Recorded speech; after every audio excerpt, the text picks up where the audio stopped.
Welcome to That's Bananas with Savannah. That is me, your host, Savannah Hunter, and this is my podcast where I tell you all of my craziest experiences, and I want to hear yours too, so that we can reflect on the lessons that we learned and the biggest takeaways from the things we've been through. At the end of the day, knowledge is power, so why not gain as much as you can? Today's episode is about something we've all experienced in one way or another while gaining knowledge. Yeah, I'm talking about mean fucking teachers, man. And don't get me twisted. Teaching is an underrated job. It's a very underpaid job and a very demanding job. However, I'm not wrong to say that some are just not cut out for it. For me, it all started in the first grade. It's like there was something about me, like when I was a small, awkward child, that adults couldn't resist being mean to me. Make it make sense. I had a teacher, Miss P, we'll call her, and at 6 years old, she taught me two very big lessons. The first occurrence was pretty bad. I sat at a round table with other kids. One day, a boy at the table told all the girls at the table to show him their vagina, or he would tell the teacher we did. A 6-year-old boy coming up with this. I can't make this up. And thinking back, he had to have been going through something at home. But now, when he said this, naturally, being someone who hates being told what to do, I said, no. Think again, buddy. And he told the teacher I did it. Yeah.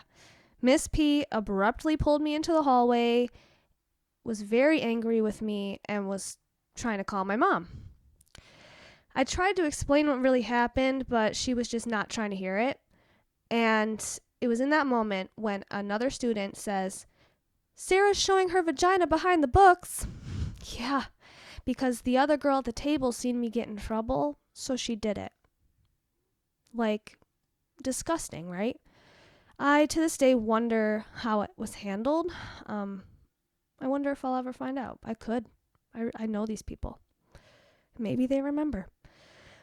The second occurrence was one day during a test.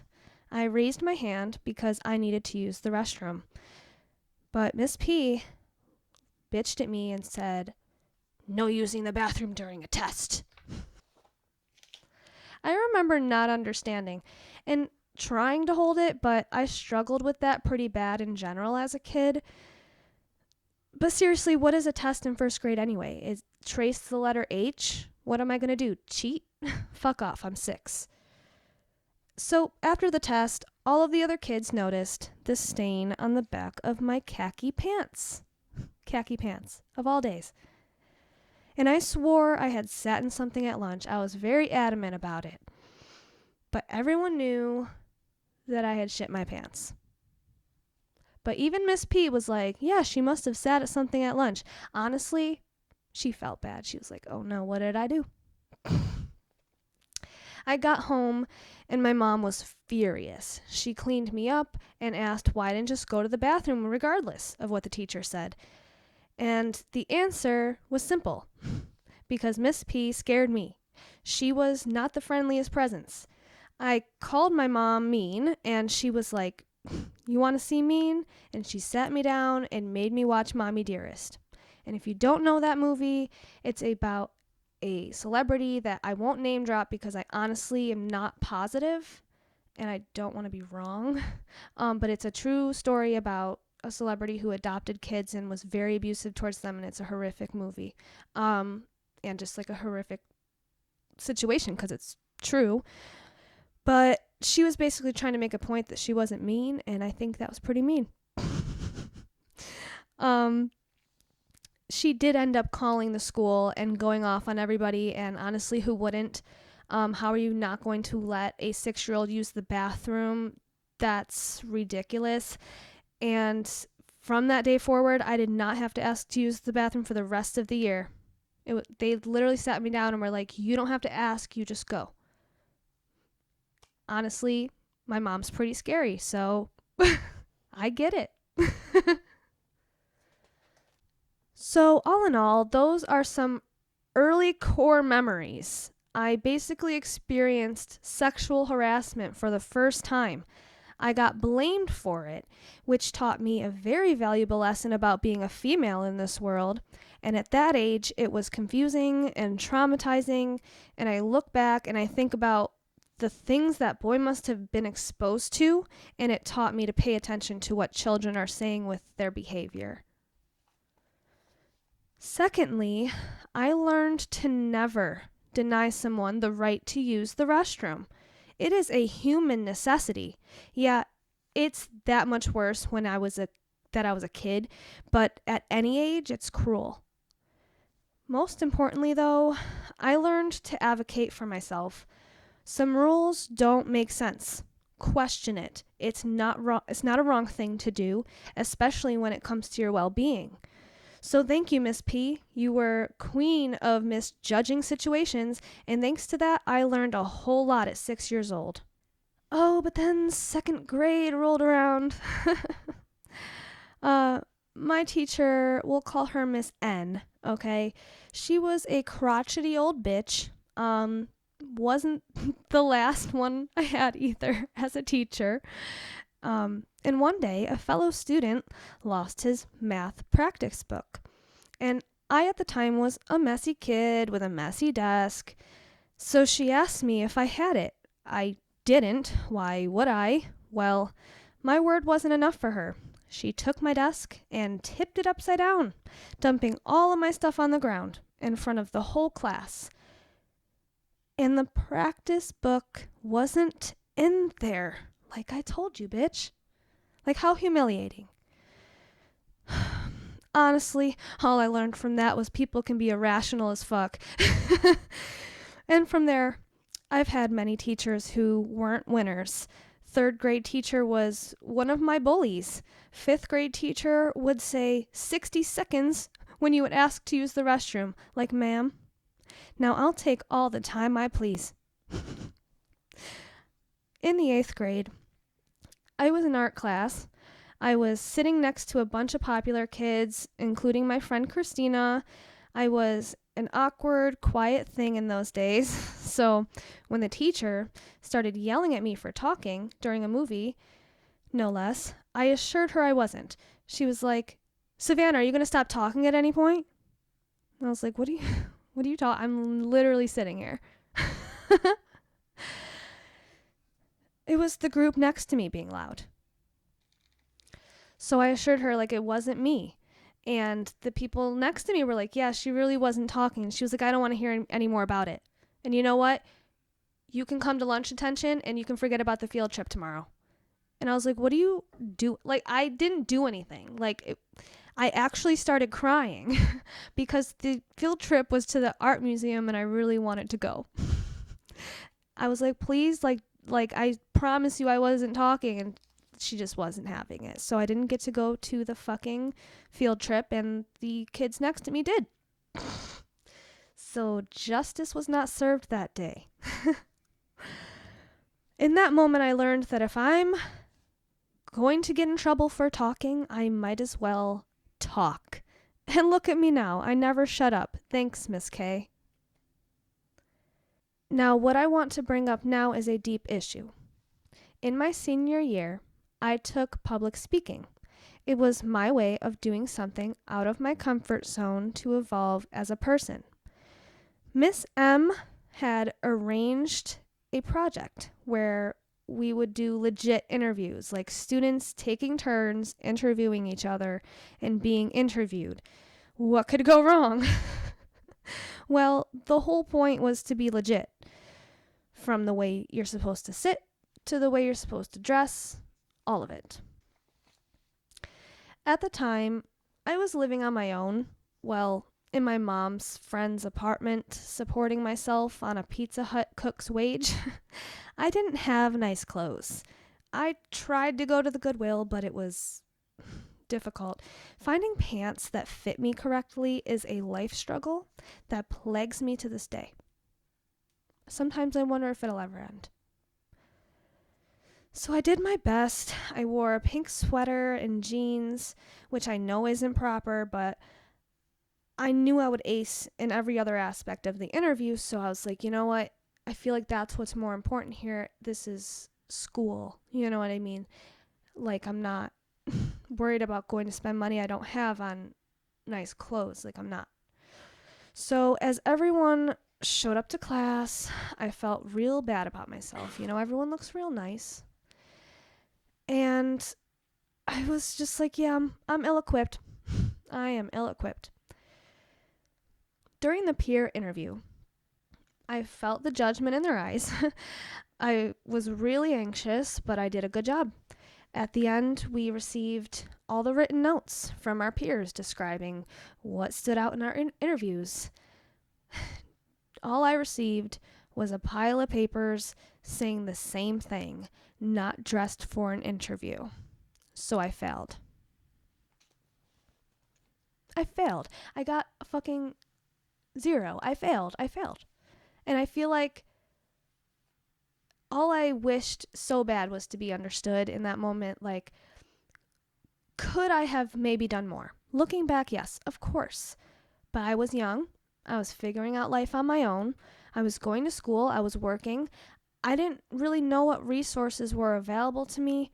And I felt like in that moment, I failed because I was poor and unsure.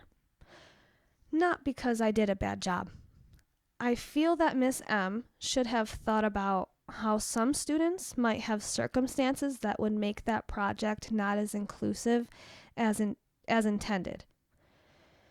Not to say that I didn't learn a lot that day, though. I learned how to do an interview, sure. But I also learned that society gives no fucks about your circumstances. If you are expected to show up a certain way, you have to figure it out. Also, speak up for yourself. Like, have I drilled that into your heads enough? If you feel like you need assistance in something that you find challenging on your own, like, you have to reach out. Like, you can't just say, oh, well, I've done that so much. I've done it so much, and it has just been my downfall. It's something I'm still learning. It really is.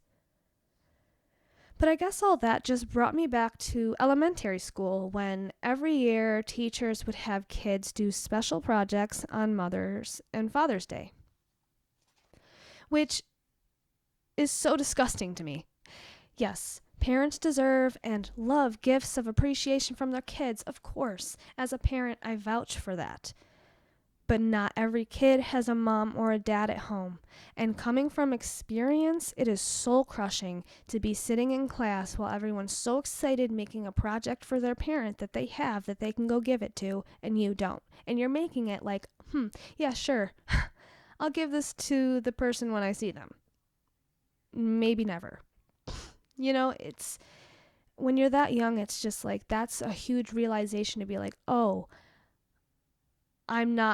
that's a huge factor of why I'm not like everybody else. You know what I mean? When you don't have a 2-parent home, or even if you have no parents, it's just like, there's so many circumstances where those events at school are insulting. So in 3rd grade, I started requesting making stuff from my godmom, who at this time was like my father figure of sorts. I was so sick of feeling embarrassed. So I was like, hey, can I just make this for somebody else? And they let me. But at that age, you shouldn't have to ask for that. It should just be an option. In fact, it shouldn't even be a thing. I don't know if schools still do that, but I hope not. Like, I understand where their intentions are, but it's not fully thought through. I guess I'm just trying to say that projects need to be more inclusive, and that's the teacher's responsibility. There was a lot of times where stuff like that just made field kids left out because they just didn't have the resources or the parents, or you know what I mean? Like, it needs to be thought through more. But yes, teachers can be really shitty. Those were all the teachers that I can say left some scars. But let's not let that reflect a bad light on the teaching profession. teachers are necessary. In fact, one time someone told me that teachers are less essential than police, and I almost fell out of my chair because no. Knowledge is the most important thing in this life. I mean, if you disagree, it at least has to make the top 3 if there was a list. It's essential. Like, I just can't understand it. I can't understand the mentality, but okay. I've had teachers, though, who have changed my life for the better and have been the light in the darkness that is school, especially when you're a teenager. Now, I will use their real names because, they didn't do anything bad, so why not? Like Miss Carey, who was actually my counselor. She wasn't a teacher, she was a counselor, but she was in my elementary school, and in my elementary years, that was a very hard time in my life between the bullies and the mean teachers and not a good life at home. I struggled, and Miss Carey was always there for me. She always made sure I had someone to talk to and that I was having a good day, and she was just a huge influence in my life. She was a big reason that I wanted to be a school counselor for so long, and honestly, that's not a dream that's died. It's just been, something else prioritized. But maybe, we'll see. Maybe if they start getting paid better. In the 10th grade, Mr. Tucker was my English teacher. He loved that I loved writing and poetry, and I felt seen. And from the time I met him, for the rest of high school, he called me Vanna White, like in Wheel of Fortune. And all I can remember from walking down the halls of high school is hearing this big, loud, deep, booming voice saying, Vanna White! And he was just the nicest guy, and he would always ask me, like, how I was. And again, I feel like stuff like that is so important in somebody's life. You know what I mean? And then there was Mr. Whalen, who in my senior year had us do a project where we'd create all the plans to build an environmentally sufficient home. And it was an oral presentation, and I truly enjoyed it. Look, anyone who knows me knows a project like that is like right down my alley. Heck yeah. So I went up there and I killed it. And when I was done, he stood up. He said, now that is how you do a project, people. I was riding high that day. And I'll just never forget it. And now let's talk about Mr. Lilly. Another huge influence on me, just with kindness. He was super cool. He was my chemistry teacher in 11th grade. And halfway through the year, I had a 7. Yeah. My grade was a 7, so I had to drop the class. But Mr. Lilly said, look, chemistry is hard. It's okay. And I needed that. Usually when I did bad in a class, teachers made me feel really bad about it. So he just assured me hey, this class just isn't for you, and that's all right. But we were super cool. So he was like, hey, why don't you just use this class as a study hall for the rest of the year? And I did. And I would just hang out with him and the students every day for the rest of the year. It was nice. And honestly, I kind of was still learning. Senior year, I had Mr. Peacock for math. And I know it's controversial because no one ever seemed to like Mr. Peacock because he had a mean streak. But I have to throw respect to him. He is the only teacher on this earth that has ever successfully taught me math. Like math you need to know, like calculating percentages and doing your taxes and buying a car, shit like that. He taught us that. That was my second option after trig. Because in 11th grade, I was in trig, and remember when I said I was failing chemistry with a 7? Same time, I was failing trig with a 4. I couldn't understand. I would beg the teacher to just break it down for me, and she would try, and I would cry, because I just couldn't understand the words coming out of her mouth. And so I dropped that class. So the second option, since I wasn't getting my Regents diploma, was financial math. And that's where they teach you what you need to know. I'm sorry, when am I using trig? I need financial math for real life. Yeah. So I actually appreciate failing trig, and I appreciate Mr. Peacock because even though, he's not everyone's fave, I respect him for that. Like, he's the only one that made me get it. There was a teacher, well, not a teacher, I don't think, but one of those side hoes that are always there to pick up the slack. You know what I'm talking about. They're the real OGs of the school. Everyone knows them, and they run shit, but they don't get half the credit that they deserve. Well, that was Miss Devine. She was my study hall teacher in middle school, and she loved me in a way I couldn't describe or understand. I really couldn't tell you why, but she showed so much care for me, and I always blew her off, thinking she was strange and overbearing, and honestly, I think back and I'm sad about it. I owed her so much kindness, and when I went to high school, she started working at the high school and supervised the in-school suspension room. Now, in my school, in-school suspension was called ALC, so I used to purposely get ALC all the time. Look, I was a slacker, more like, let's not call it that. I just wanted to be distracted from the events going on in my life, so I wanted to read all the time. I was constantly reading books. So, of course, I would skip classes that didn't matter so that I can get lunch detention. Then I would skip lunch detention, which would lead me to get detention, and then I would skip detention twice, and then I would get ALC, and this was so every 2 weeks I was getting ALC because I wanted to just sit and read all day. Okay, and Miss Devine would constantly be in the room like, hey, you should do some work. And I'm like, yeah, haha. No, I'm reading. But she loved me so much that she wasn't going to make me do anything. And I think back, I should have done some work. But at the end of the day, those books were saving my life. So I was constantly with Miss Devine, and at the end of the year, when it came time for me to graduate, she was like, you know what, this is actually my last year here, and I'm going to teach kindergarten. So sometimes I wonder if her being a constant in my school years was an accident or not, or if she did it on purpose.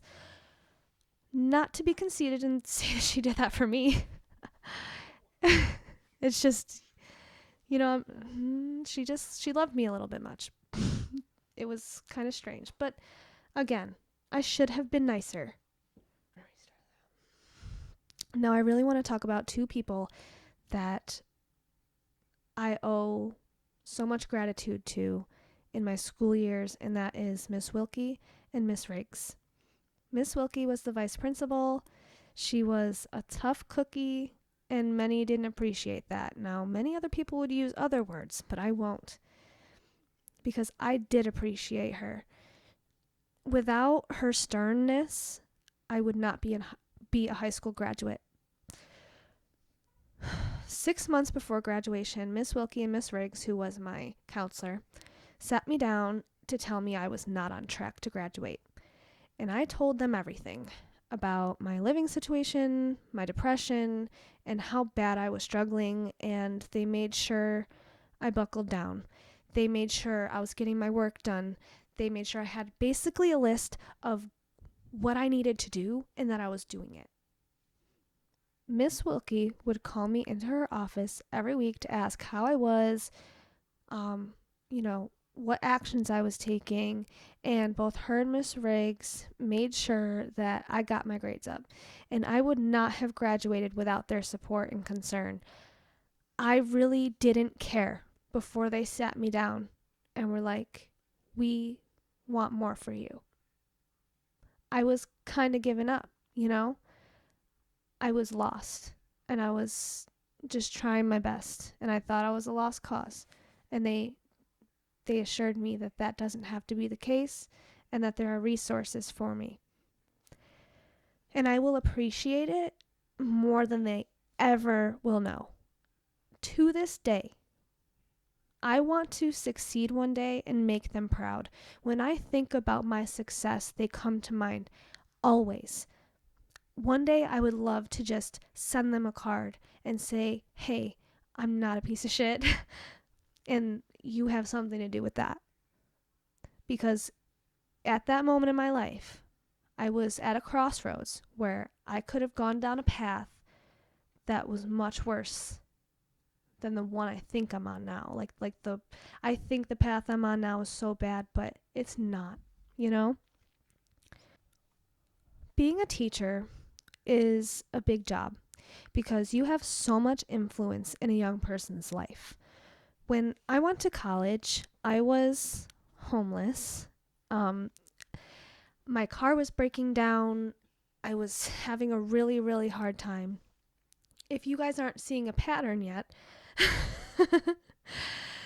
and my accounting teacher pulled me in the hallway and said, word for word, maybe you should just quit.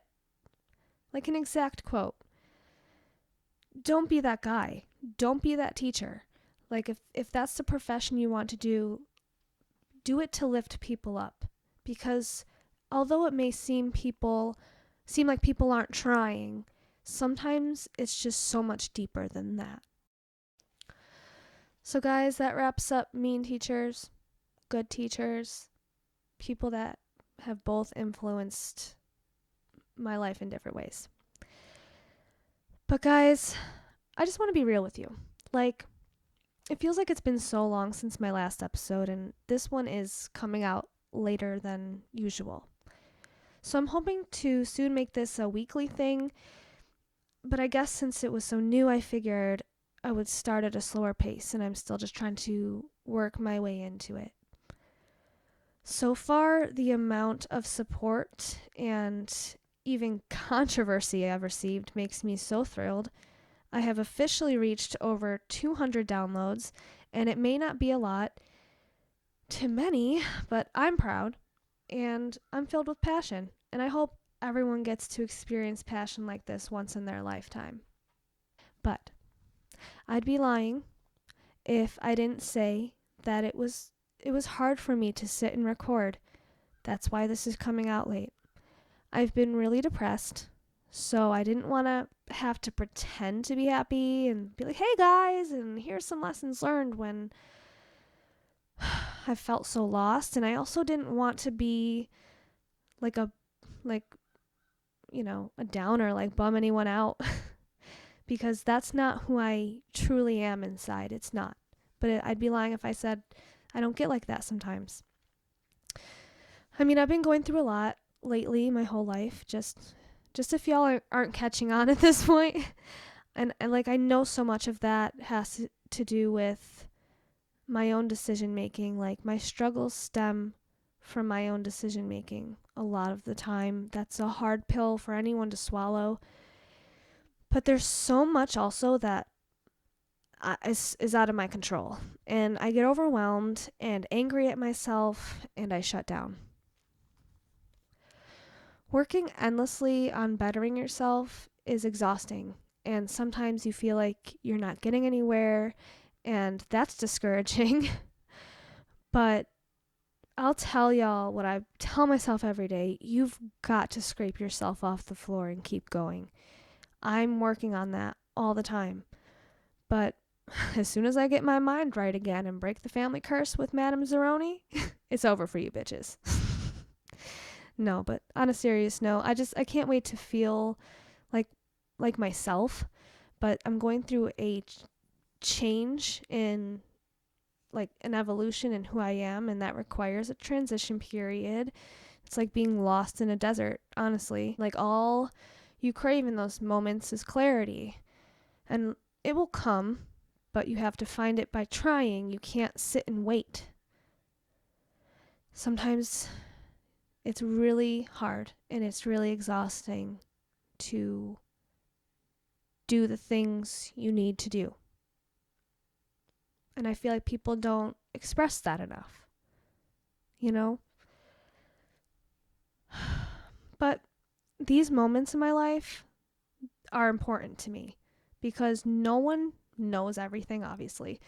But with every mistake, every downfall, I learned how to be stronger and smarter and better than yesterday, even if it sucks to experience.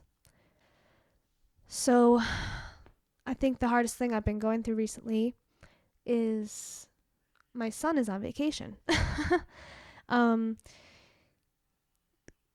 His grandma reached out to me and said, "Hey, I'm going to Connecticut, and this is his dad's mom, and I want him to meet family, and I know you need a break." And so I said, "Okay." And she said, "It will be a week." And I said, "Okay." But after a week, she said, "You know what? It's going to be another week." And I was like, "Okay." And then now it's been almost 3 weeks. And it is extremely hard because I've not been away from my son this long ever. And I don't know how anyone does it willingly. It's soul crushing. I've spent so long saying, if I could only get a break. Do you know that I have not done anything since he has been gone but be depressed? I feel so lost. I wake up every day feeling like I don't have a purpose in the day. I don't have my routine. I just feel like I have lost my mission. And it is, I know there's so much I should be doing with the time, but all I can do is just sit and wait for my baby to come home. And you know what? As I sit here recording, I can say I'm going to pick him up in 3 hours. He is currently on his way back, and I'm going to kiss his face and cry, and I'm going to appreciate my time with him so much more. And it unfortunately took this to realize that it's not that I needed a break. It's never that I've needed a break.